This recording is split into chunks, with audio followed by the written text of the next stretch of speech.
I've just come back from a family walk. We're currently on holiday, and I turned the TV on because I wanted to watch the Tour de France. And my dad asked me a question, and it got me thinking. So we're going from there, down, round, and then come back up.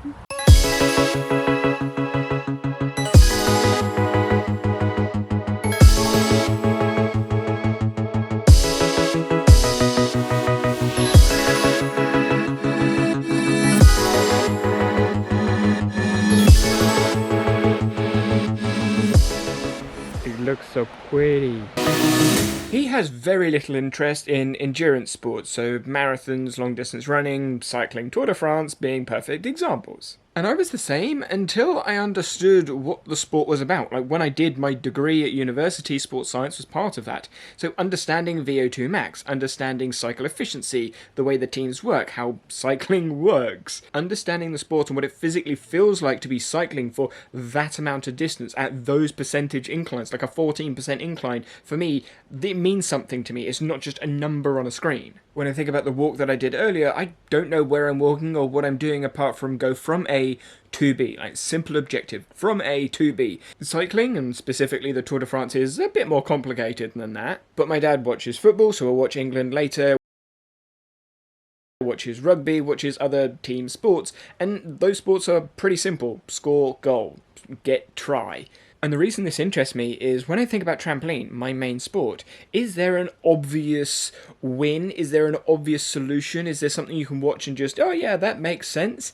Not really. It's just spinny, flippy stuff that means literally nothing to anyone unless you're in the sport. Which, when you think about the Tour de France, the speed at which they're cycling is sort of relative. People can work out, if they drive, of course, how fast that is. But when they're going downhill, uphill, percentages, or what a peloton is, what a breakaway is, how the minutes actually relate to speed and effort, that relative experience, I think, is what's lacking in my sport specifically, trampoline, but also in other minority sports that aren't shown on TV. Most kids at school will play football. Most people at school will either play rugby or will have heard about rugby. In England, at least, cricket is popular, but in America, I would imagine it's baseball, which is where you get the cultural differences in popular sports.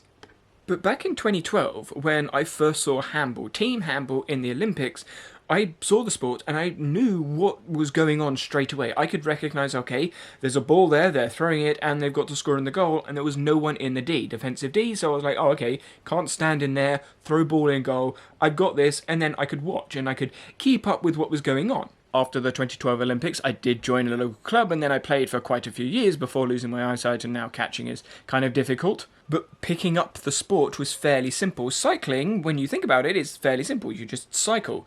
But there we have the two different, I don't want to say barriers, but things to consider. You've got the personal relative experience, how someone can relate to the people doing it.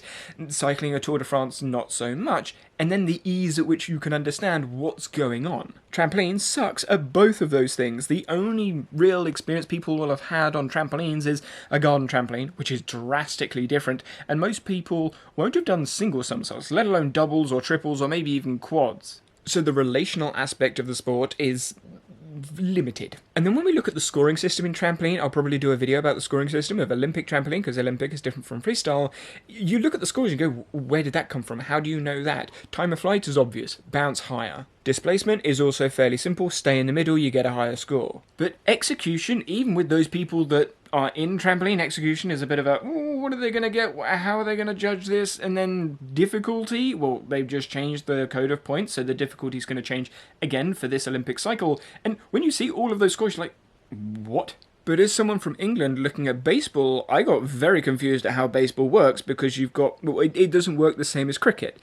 And the only way I found out about how baseball works is actually from Wii Sport, because I played Wii Sport on the Nintendo Wii when I was younger, and that's how I learned the rules of baseball. And when I think about other Olympic sports that are happening, archery, ski, BMX, freestyle, literally anything, skateboarding or skiing or snowboarding, or, you know, obviously they're Winter Olympics, but Summer Olympics as well, sort of like any Olympic sport that's not mainstream on TV will come into this sort of like category: artistic gymnastics, rhythmic gymnastics, swimming, skating, all those sorts of things as well. Oh, and then fencing is another one. When I look at fencing, like, poke the other person, great, but what about all these other rules? Like, how do you learn those rules?